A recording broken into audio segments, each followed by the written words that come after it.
a emoção de quem... O Pantanal mato-grossense tem sido, nos últimos anos, um cenário privilegiado em aparições de objetos voadores não identificados.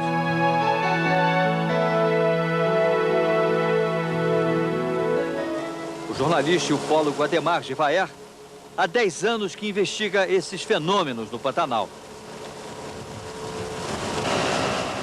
Ele percorre os rios, visitando as populações ribeirinhas, a fim de recolher depoimentos sobre esses avistamentos.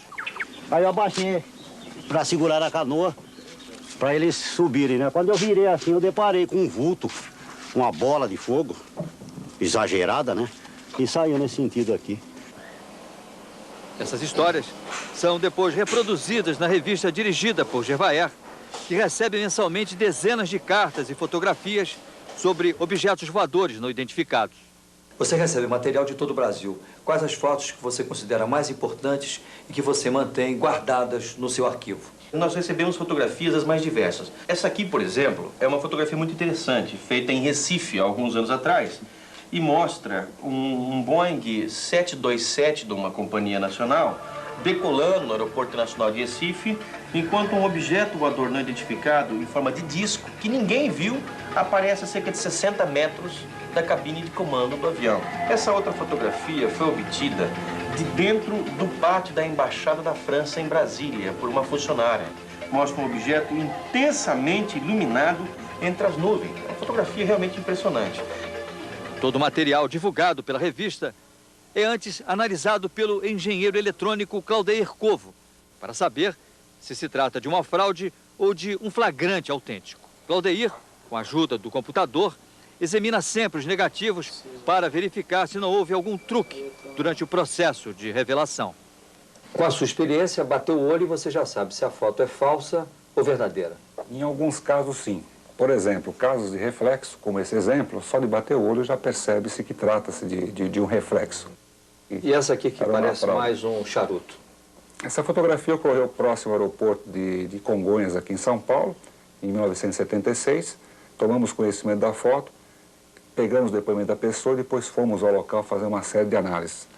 A princípio pensávamos que tratava de um avião. Fizemos essas fotografias, comparando com aquela fotografia, o avião passando, mas podemos verificar que existe a asa do avião, que tem menos massa que o corpo, ele marca menos, enquanto que o corpo marca mais. E o centro da marca é um pouco mais escuro, coisa que não ocorre. Aqui a gente verifica que de ponta a ponta existe uma marca clara em relação à iluminação de cima para baixo, o fundo dele escuro, que formou a sombra devido à iluminação está em cima, e nós não vemos nenhum tipo de marca de asa, como por exemplo essa foto aqui mostra, nitidamente, dá para ver que tem um objeto com asa. No caso então dessa foto aqui, foi dada como autêntica, essa como verdadeira, como verdadeira.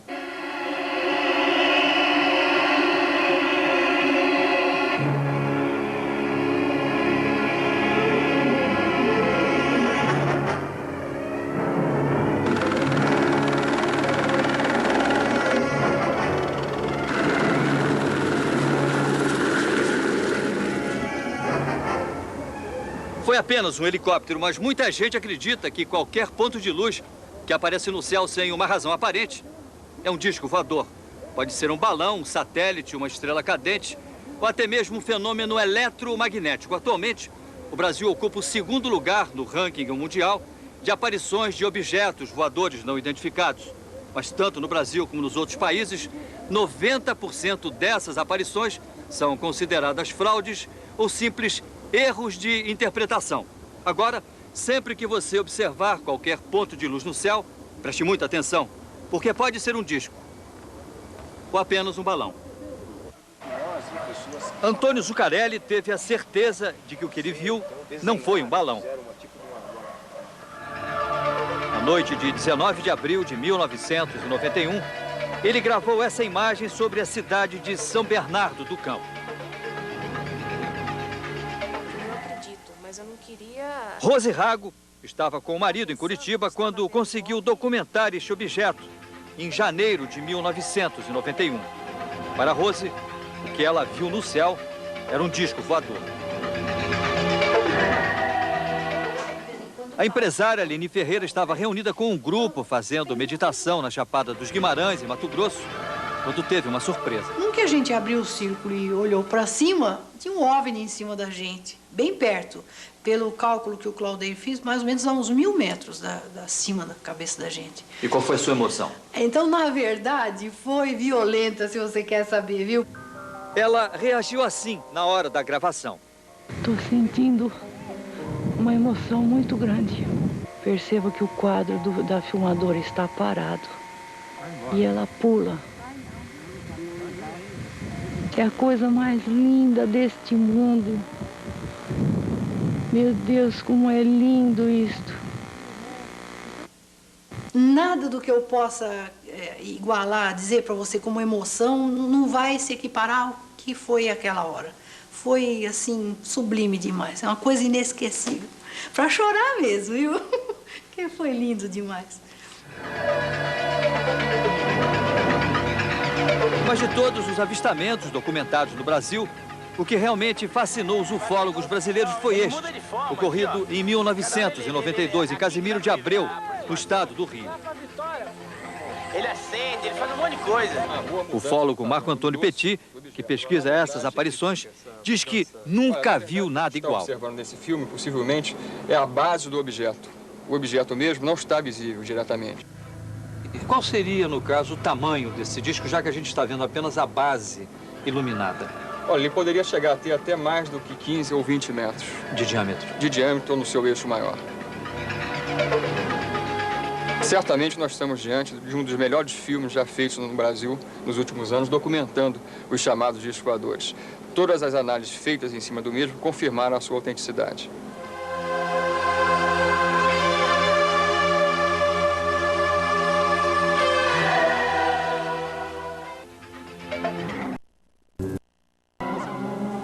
Para muita gente, cenas como estas não fazem parte apenas do mundo da ficção. Elas podem ser reais.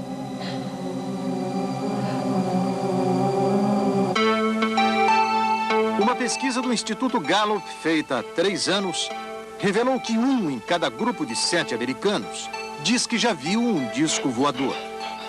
A mesma pesquisa também revela que 46% dos americanos acreditam na existência de seres parecidos com a gente, vivendo em outros planetas do universo.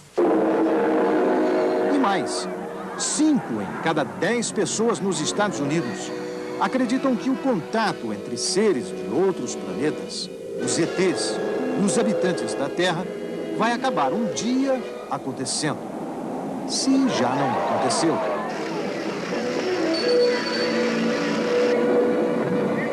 Uma das mais extraordinárias histórias de discos voadores e seres de outros planetas envolveu 7 pessoas desta cidade aqui. Nós estamos em Snowflake, no Arizona, o oeste americano. É uma cidade muito pequena e o que aconteceu há 18 anos mexeu com praticamente todas as pessoas que moram aqui. Foi no final da tarde, começo da noite do dia 5 de novembro de 1975. Uma notícia começou a circular na cidade. Travis Walton, hoje beirando os 40, casado, 4 filhos, havia sumido na floresta onde estava trabalhando, cortando árvores. E segundo o relato de 6 companheiros que estavam com ele, Travis havia sido sequestrado por um disco voador. A pequena Snowflake viveu uma história fantástica. Tão fantástica que chamou a atenção de Hollywood, dando origem ao filme Fire in the Sky, Fogo no Céu.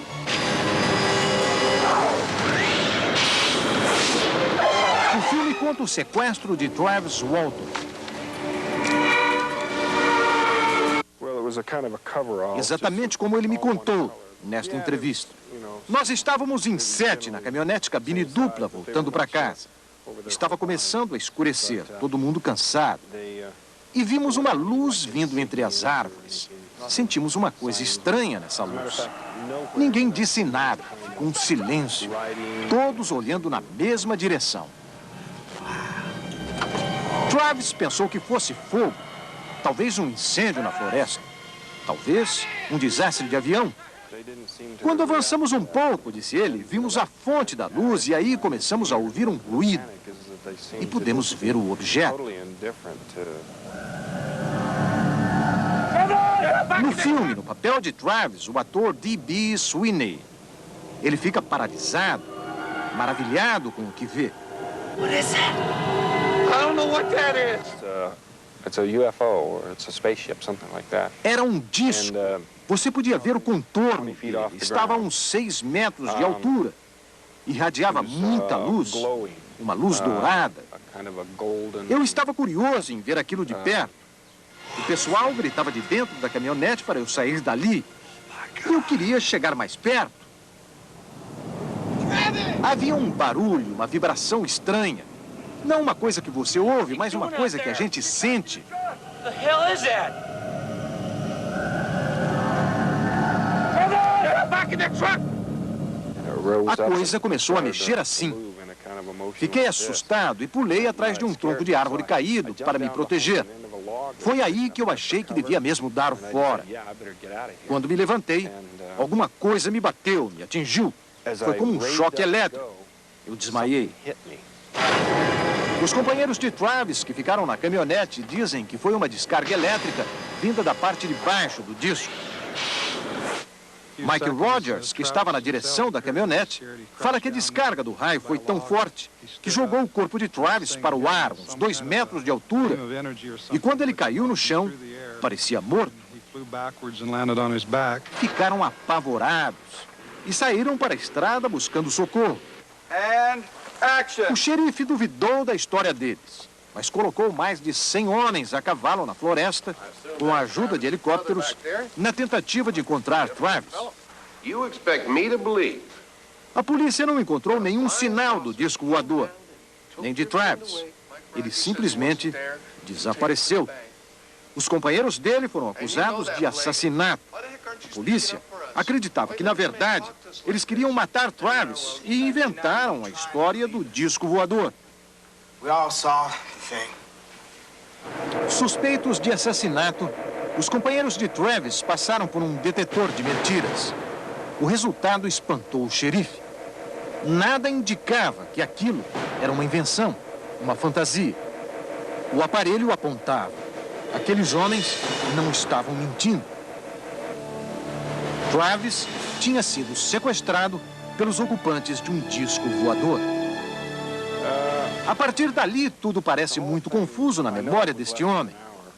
Ele conta que perdeu a consciência e só se lembra de ter voltado a si num lugar que parecia a sala de um hospital, em companhia de seres estranhos.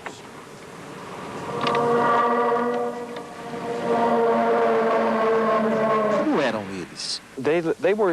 Pareciam seres como nós, 2 braços, 2 pernas, olhos, nariz, mas não eram seres humanos. Tinham a cabeça grande, sem cabelos, boca pequena, nariz pequeno, mas olhos muito grandes. Era difícil olhar para os olhos, dava medo. Você chegou a conversar com eles, não? Não, não falava. Só eu gritei, apavorado. Peguei um objeto de cima de uma mesa e tentei me defender. Eles vinham na minha direção. Aí eles viraram e saíram do lugar. Mas eles voltaram. E no filme esta passagem aparece assim. Uma cena de violência que pode não ter se passado exatamente assim, segundo as lembranças de Travis. O fato é que ele perdeu os sentidos pela segunda vez. Quando Travis Walton recuperou a consciência, ele estava aqui, na beira dessa estrada, exatamente no lugar onde eu estou agora, a 80 quilômetros da cidade dele, Snowflake. Ele não tinha consciência, ele não sabia, mas haviam se passado 5 dias desde aquele momento em que ele desapareceu na floresta. Eu estava caído de bruços, a cabeça apoiada no braço. Consegui levantar e vi uma luz brilhando, iluminando a estrada. Olhei para cima para ver de onde vinha a luz e vi novamente o disco. Estava em silêncio. Era diferente do que eu vi pela primeira vez. Era mais liso, de um material mais polido. Só deu tempo de olhar. Ele foi embora em silêncio. Travis conseguiu chegar a um telefone e levou um susto. Ele pensava que tudo o que havia acontecido na floresta tinha sido há poucas horas, naquela mesma noite. O irmão, do outro lado da linha, bem assustado, lhe deu a notícia. Ele, Travis, havia desaparecido há 5 dias. O que essas criaturas queriam com Travis Walton? É um segredo que ele próprio não tem condições de desvendar. Nem quer. O que ficou na minha lembrança foram poucos momentos, disse ele. Alguns minutos, nada mais do que isso. Na verdade, Walton não sabe o que aconteceu com ele. Mas esse homem diz que sabe, ou pelo menos acha que sabe. Ele é Bud Hopkins, autor deste livro, o best-seller Intruders, Os Intrusos, já traduzido em português e lançado no Brasil. Hopkins é um especialista em ufologia, um dos mais conhecidos do mundo. Seu livro deu origem ao filme The Intruders, que reúne dezenas de histórias de sequestros de seres humanos por criaturas vindas de outros planetas. No caso de Walton, se você levar em consideração que foram 5 dias, não dá para ter uma ideia precisa do que aconteceu. Mas o meu pressentimento é que eles coletaram o esperma de Walton. É claro que estou especulando, mas há indicações de que isso aconteceu. A única certeza de Buddy Hopkins é de que o caso Walton é o mais famoso e o mais documentado episódio de sequestro de um ser humano por seres extraterrestres.